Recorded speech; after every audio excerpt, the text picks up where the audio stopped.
नमस्कार, मेरा नाम राजीव अग्रवाल है और आज हम बात करेंगे कुछ सवालों से। कुछ सवाल, चंद सवाल जो हमारे फॉरेन एक्सचेंज डीलर देश के अलग-अलग कोनों से हमसे पूछते हैं अपनी क्वेरीज को लेकर। और ये सवाल सिर्फ उन्हीं के नहीं, ये सवाल आपके लिए।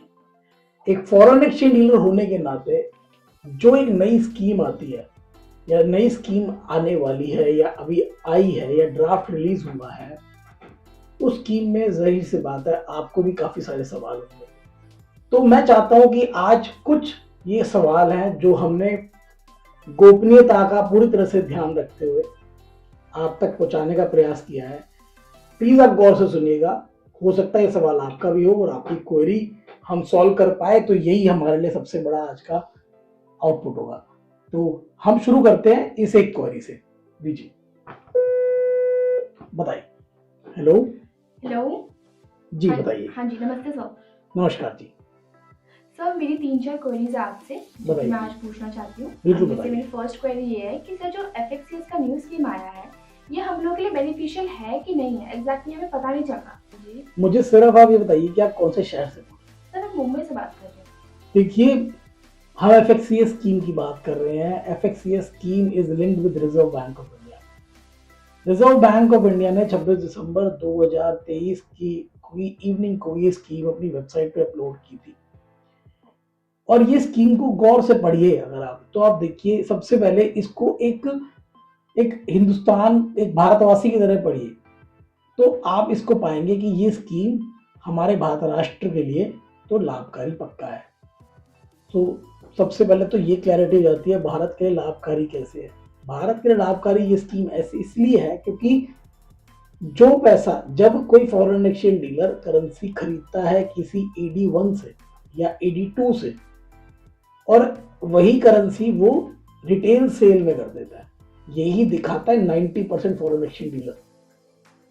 अब वो रिटेल सेल को आंकना बड़ा मुश्किल है कि जेन्युइन है, कि असली है या असली नहीं है, क्योंकि सारे बिल तो 49,000 के मिलते हैं, कैश सेल के मिलते हैं, तो गारंटी क्या है इसकी। तो मेरे हिसाब से जब ये स्कीम आ जाएगी तो एक फॉरेन एक्सचेंज डीलर को करेंसी मिलनी बंद हो जाएगी, तो जाहिर सी बात है वो पूरी तरह से डिपेंडेंट हो जाएगा पब्लिक से करेंसी खरीदने पे और करेंसी बेचने पे, और सिर्फ एक ही AD1 AD2 से या AD1 से करेंसी खरीदने के लिए वो एलिजिबल होगा। तो मुझे लगता है कि काफी हद तक जो इस इंडस्ट्री में मनी लॉन्ड्रिंग है वो कम होगी। तो सबसे पहले आप ये देखिए कि ये स्कीम आपके लिए नहीं, अगर हमारा देश आगे बढ़ेगा तो आप आगे बढ़ेंगे, आप आगे बढ़ेंगे तो पूरी इकोनॉमी आगे बढ़ेगी। तो जाहिर सी बात है ये स्कीम आपके लिए भी लाभकारी है। आप इसको सिर्फ अपने बिजनेस के तरीके से मत आंकिए। अगर आपका बिजनेस मॉडल सही तरीके से डेवलप्ड है तो इस स्कीम के आने से आपको कोई फर्क नहीं पड़ने वाला, आपके लिए लाभकारी होगी स्कीम। पर अगर आपका बिजनेस मॉडल में कुछ इनिशियल तौर पे डेवलपमेंट में ही गलतियां हैं, जैसे आपने एक व्यापारी की तरह अपना जीवन व्यतीत किया है, ना कि एक कमीशन एजेंट की तरह। वैसे एक फॉरेन एक्सचेंज डीलर सिर्फ एक कमीशन कमाने वाला एजेंट ही होता है। अगर आप बन गए व्यापारी, आप बल्क में खरीदते हो और आप पब्लिक में बेचते हो, या बल्क में खरीदते हो और बल्क में बेचते हो, तो जाहिर सी बात है इस स्कीम से आपको भारी नुकसान होने वाला है। जी, आपका कोई अगला सवाल है?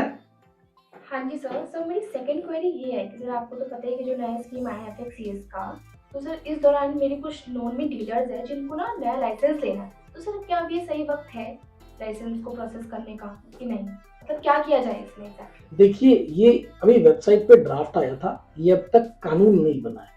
तो कानून अभी नहीं बना है तो इसका मतलब आज के समय में, आज जिस दिन हम बात कर रहे हैं, आज के समय में पुराने वाला नियम ही अप्लाई होता है।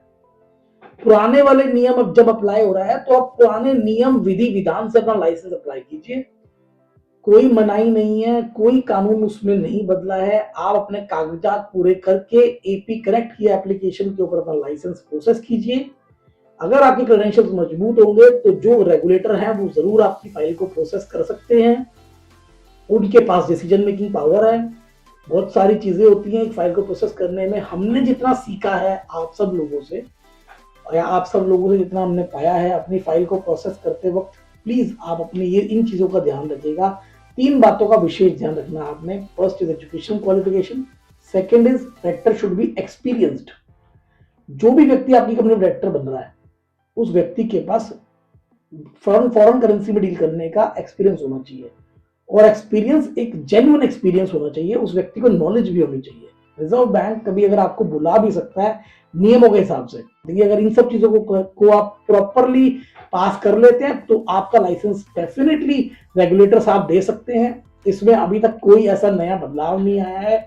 जितनी इंफॉर्मेशन आपके पास है उतनी इंफॉर्मेशन हमारे पास भी है, हम उसी को स्टडी करके आप तक पहुंचा रहे हैं। बाकी अगला सवाल आप बताइए। हाँ जी सर। सर हमारी थर्ड क्वेरी ये है कि सर जैसे कि आपको पता है कि अभी तो हम एफएमसीज हैं आरबीआई के अंडर। सर जब एफएक्सीएस वाला नियम लागू हो जाता है तो सर उसके बाद हम लोग 82 के अंदर आ जाते हैं। तो सर 82 के अंदर आने से हमें कोई नुकसान तो नहीं होगा, क्योंकि वो तो एक प्राइवेट है और अभी हम आरबीआई के अंदर है, वो एक गवर्नमेंट अथॉरिटी है। आपके लिए मैं बोलता हूं कि अगर फॉर एग्जाम्पल जाने अनजाने गलती से कोई कानून टूट गया आपसे, फॉर एग्जाम्पल रिजर्व बैंक में आपने राइट ऑफ स्टेटमेंट का कानून है। राइट ऑफ स्टेटमेंट आपको हर साल के खत्म होने के बाद 30 दिन के अंदर सबमिट करनी होती है रिजर्व बैंक को। अगर आपने रिजर्व बैंक को राइट ऑफ स्टेटमेंट सही समय पे नहीं सबमिट करी तो ये नॉन कंप्लाइंस है, और रिजर्व बैंक की मास्टर डायरेक्शन में लिखे हुए हर एक शब्द का पालन करना आपकी जिम्मेदारी है।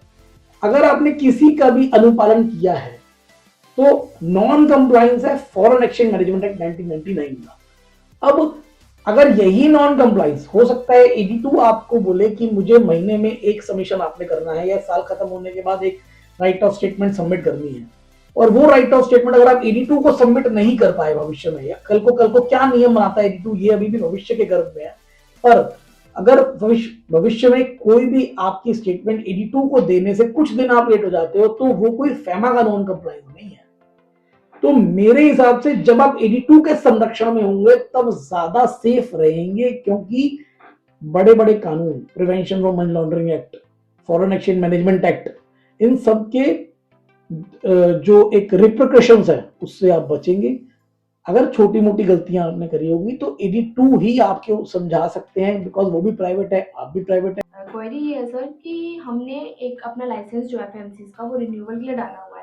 सर 6 मंथ हो गया, अभी तक कोई रिस्पॉन्स नहीं आया। क्या ये एफएक्सीएस के कारण ही हमारा रिस्पॉन्स डिले हो रहा है कि क्या एग्जैक्टली? बिल्कुल भी ऐसा बिल्कुल भी कुछ नहीं है। आप देखिए क्या है, मैं सिर्फ एक लूसेंट एडवाइजर्स की तरफ से आपसे मिल रहा हूँ। आप आपका लाइसेंस क्यों डिले हो रहा है, देखिए मुझे इस बारे में अभी कोई जानकारी नहीं है, क्योंकि ना ही मैं आपको जानता हूँ, ना मैं आपकी कंपनी की इंटरनल डिटेल्स के बारे में जानता हूँ, ना मुझे ये पता कि आपकी फाइल में क्या कमी है। मैं सिर्फ इतना जानता हूँ कि अगर आपका लाइसेंस अब तक नहीं आया तो जरूर कोई ना कोई कमी रही होगी आपकी कंपनी के काम करने के तरीके में। आप सबसे पहले अपने रीजनल ऑफिस, आपका मुंबई में लगता है, आप उन्हें कनेक्ट कीजिए आरबीआई को। कोई ना कोई कमी जरूर आपके सिस्टम में छूटी होगी, कोई मेल उन्होंने कर रखी होगी, कोई चिट्ठी उन्होंने भेज रखी होगी, उसका ध्यान रखिए, उसका रिप्लाई प्रायोरिटी पे कीजिए। और मेरे हिसाब से आपका लाइसेंस अभी आ रहा है 6 महीने बाद आ रहा है या और 2 महीने बाद आ रहा है, उससे आपको कोई फर्क पड़ना नहीं चाहिए, क्योंकि अगर नियम से देखा जाए तो आप जिस तरीके से पहले काम करते थे उसी तरीके से आज भी तो काम कर रहे हो। मतलब अगर आप विधि विधान से काम करने वाले फॉरेन एक्सचेंज डीलर हैं तो लाइसेंस का ना होना आपको बल्क में करेंसी खरीदने से रोक देता है, और वो तो कल को एफएक्सी लागू भी हो जाएगी तब भी आप बल्क नहीं कर पाओगे। और पैरा 26 के हिसाब से एक फॉरेन एक्सचेंज डीलर सिर्फ पब्लिक सेल करे, पब्लिक बल्क और पब्लिक परचेज करे, यही लिखा हुआ है। तो मुझे लगता नहीं लाइसेंस आपका और 1 महीने बाद भी अगर आए तो आपको ज्यादा चिंतित नहीं होना चाहिए, क्योंकि आपका काम करने में कोई नुकसान नहीं है, और एफएक्सी से लाइसेंस का रिन्यूअल का कोई लेना देना नहीं है। वो स्कीम एक ड्राफ्ट है, जब स्कीम आएगी तब की तब देखेंगे। आपका लाइसेंस अभी रुका हुआ है, शायद कोई ना कोई आरबीआई से चिट्ठी होगी, कोई कमियां होंगी आपके सिस्टम में, आप उसको तलाशिए। बाकी आप बताइए कोई और आपकी क्वेरी है तो। नहीं सर, मेरी बस इतनी क्वेरी थी। थैंक यू सो मच कि आपने इन क्वेरीज का जवाब दिया और हमें चुना कि हम सारी क्वेरीज आपसे पूछ सकें, और आपने बहुत अच्छे से इसका आंसर दिया। हमारी सारी चीज़ें रिजॉल्व हो चुकी हैं अब। और सर मैं आपके सारे व्यूअर्स को यही कहना चाहूँगी कि वो आपके चैनल को सब्सक्राइब करें और लाइक करें और शेयर करें, क्योंकि आपकी वीडियो से हमें काफ़ी ज़्यादा नॉलेज होती है, जो कि मुझे लगता है किसी भी यूट्यूब चैनल से हमें इतनी नॉलेज मिल पाती है। एफएमसीज के रिगार्डिंग। तो thank you so much. Thank you ji. देखिए, मैं आप सबसे भी रिक्वेस्ट करूंगा कि हमारा जो यूट्यूब चैनल है वो पूरी तरह से मनी लॉन्ड्रिंग और उससे संबंधित मैटर्स के ऊपर केंद्रित है। और फॉरेन एक्सचेंज इंडस्ट्री इंडिया की कहीं ना कहीं मनी लॉन्ड्रिंग में कहीं ना कहीं एक डीलर फंस जाता है, जाने अनजाने। और हमारा लक्ष्य यही है कि जो कानूनों की समझ एक डीलर कहीं ना कहीं मिस कर जाता है, हम उस तक पहुंचाएं। तो आप प्लीज हमारे चैनल को सब्सक्राइब कीजिए। हम पूरा प्रयास करते हैं कि ये जो सवाल हैं, ये सवाल कहीं ना किसी के मन में होंगे। और आई थिंक अगर किसी का भी हम 1% भी सवाल का जवाब दे पाए बिना हमसे बात करे ना, तो हम अपने आप को एक कामयाब मानते हैं अपनी इस मुहिम में।